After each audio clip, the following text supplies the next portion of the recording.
Tôt un matin, John se promenait en voiture dans la forêt près de son chalet, lorsqu'il s'arrêta brusquement après avoir aperçu un loup pris dans un piège. Il gara la voiture, puis s'approcha lentement en regardant à travers les buissons. Dans la forêt, John a rencontré un loup en bois dont la patte semblait coincée dans un piège. Il a tenté de se libérer, mais ensuite il a semblé abandonner et s'est allongé à nouveau.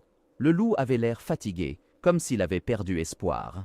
John a été choqué et a voulu aider l'animal, mais lorsqu'il s'est approché, il a ressenti de la peur et a essayé de tirer sur les chaînes. John a reculé et ne voulait pas risquer de se blesser, mais ensuite il a remarqué quelque chose qu'il ne s'attendait pas à voir. Il était clair que le loup était une femelle, mais cela seul n'était pas la surprise car ses mamelles étaient pleines de lait. Cela signifie qu'il doit y avoir des louveteaux quelque part. Ils attendent leur mère avec impatience, et cela si toutefois ils sont encore en vie. Les louveteaux nouveau-nés ne peuvent pas survivre longtemps sans leur mère. Donc, si John voulait réunir les louveteaux avec leur mère, il devait agir rapidement. Il ne pouvait pas s'approcher de la louve sans craindre qu'elle ne le blesse, car le comportement d'un animal sauvage est imprévisible dans une telle situation difficile. La louve était dans un état déplorable. Elle semblait avoir perdu beaucoup de sang à cause d'une blessure à la patte. John comprit que si elle était laissée seule, cela signifiait une mort certaine pour elle. John ne voulait pas laisser la situation arriver à ce point, car après tout ce qu'il avait traversé dans sa vie, il était devenu quelqu'un qui ne renonce jamais et n'était pas prêt à abandonner cette louve qui couve. Il savait que chaque seconde perdue pouvait signifier que cette louve ou l'un de ses petits ne pourrait pas survivre. Alors il devait agir maintenant. John ne savait pas comment retirer la patte de la louve du piège, mais il rassembla tout son courage et toucha sa griffe avec prudence. À sa grande surprise, elle ne réagit pas, étant complètement épuisée. Il attrapa donc la tête de la louve d'une main et appuya de son autre main sur le bouton du piège pour la libérer, mais il ne s'ouvrit pas car il était coincé, ce qui est probablement arrivé lorsque la louve a essayé de s'échapper. John n'avait pas le temps de réfléchir. Alors il a demandé de l'aide à son ami qui a ouvert le piège rapidement. Puis, de toutes ses forces, John a porté la louve sur ses épaules, l'a mise dans le coffre de la voiture et est retourné à sa cabane. Il a placé la louve à côté de la cheminée en raison de la baisse de température. Dès que la maison a été réchauffée, il a pu examiner les blessures de la louve, les nettoyer et les traiter car il savait exactement quoi faire grâce à sa formation médicale. Sa patte était blessée, mais heureusement elle n'était pas cassée. Et s'il avait attendu plus longtemps, elle l'aurait certainement perdue. Maintenant, il espérait pouvoir sauver sa vie également à temps. Elle a commencé à montrer des signes de vie progressivement, et quand elle a gémi pour la première fois, il a enfin su qu'elle irait bien. Sachant qu'elle se réveillerait tôt ou tard, John décida de la sortir sur le balcon. Après s'être occupé de la louve et que son état se soit amélioré, il partit chercher les louveteaux. Mais où John pourrait-il trouver une tanière pour les petits loups? Les louveteaux ne peuvent pas être très loin, car la louve ne s'éloigne pas beaucoup de ses petits. Étant donné son expérience dans l'armée, il avait des compétences en survie et en pistage, et il devait utiliser toutes ses compétences pour sauver les blessés. Il a cherché dans la région des indices et a finalement trouvé ce qu'il cherchait. C'était caché, mais il y avait une ouverture dans le sol. Heureusement, c'était le terrier qu'il cherchait. Le seul problème maintenant est de faire sortir les petits loups, car ils ont été entraînés à rester à l'intérieur jusqu'à ce qu'ils entendent la voix de leur mère, même si cela devait entraîner leur mort.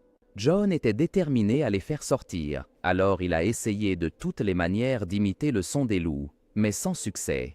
Il pensait à aller à la tanière quand soudain un petit loup est sorti, hurlant de faim. C'était peut-être l'une des principales raisons qui l'ont poussé à risquer de sortir sans entendre la voix de sa mère.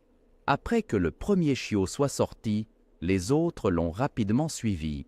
Étant donné qu'il ne pouvait pas porter les 4 petits ensemble, il les a tous placés soigneusement dans un sac et l'a fermé. Bien que l'idée de mettre sa tête dans le repère d'un loup ne soit pas bonne, John devait vérifier s'il y avait d'autres petits dans l'antre. L'idée d'en laisser un derrière lui était inacceptable. Donc il devait s'en assurer. Il s'est allongé sur le ventre et a rampé à l'intérieur, et heureusement ce n'était pas aussi profond qu'il l'imaginait. John a bien fouillé mais n'a trouvé aucun autre louveteau, et ainsi il pouvait partir l'esprit tranquille, sachant qu'il n'avait laissé aucun louveteau derrière lui. Il prit le sac dans lequel il avait mis les chiots et retourna vers leur mère qui avait entendu les pleurs de ses petits et s'était approché. John déposa les chiots et les laissa aller vers leur mère un par un, espérant que son odeur sur les chiots ne les ferait pas rejeter par la mère. Les chiots ont reconnu leur mère et ont tous couru vers elle, et elle a commencé à les renifler, ce qui a coupé le souffle à John pendant un instant, se demandant si elle les reconnaîtrait. L'aventure dangereuse s'est transformée en un moment émouvant lorsqu'elle a commencé à lécher les chiots et s'est allongée pour leur permettre de téter. La louve était avec John depuis un moment, elle devait donc être affamée et assoiffée. Il lui a donc apporté des morceaux de viande pour qu'elle les mange. Bien qu'elle ne lui ait pas fait confiance, elle a accepté la nourriture qu'il lui a offerte avec plaisir, car elle n'avait pas d'autre choix. John devait sortir chaque jour pour apporter du poisson ou de la viande aux loups et ramasser du bois. Il laissait la porte de sa maison ouverte pour que les louveteaux puissent entrer et se réchauffer. Mais il ne s'attendait pas à ce qu'il invite des amis à venir. Un jour, quand John est revenu, il a été très choqué de voir que son jardin était rempli d'un groupe entier de loups venus s'assurer que la louve allait bien. Il était clair que sa famille la cherchait, elle et ses petits. Un instant, John s'est figé de peur car il n'était pas prêt à affronter un groupe de loups dans le jardin. Les petits louveteaux sont venus vers lui en courant, très heureux de voir leur ami. Mais les grands loups se sont tous retournés, levé la tête et ont commencé à hurler. Ils semblaient prêts à attaquer. Puis soudain, un des loups a lancé un aboiement fort. C'était la louve que John avait aidée, et dès qu'elle a aboyé, tous les autres loups ont reculé et semblaient complètement détendus. Cependant, John n'a pas sous-estimé le danger que représente la meute de loups. Il est entré rapidement dans sa cabane et a fermé la porte derrière lui. Après quelques jours, l'état de la louve s'est amélioré et elle a rapidement été capable de se lever à nouveau et même de se promener. Et le matin, après quelques jours, elle est revenue à ses petits et ils se sont tous levés et l'ont suivie. John comprit qu'il partirait pour toujours. Il n'a plus jamais revu le troupeau, la louve ou les petits, mais il savait que la louve et ses petits lui devaient la vie. Que feriez-vous si vous étiez à la place de John ?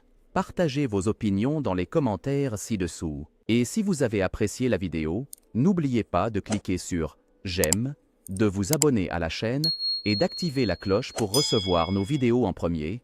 Je vous verrai dans la prochaine vidéo.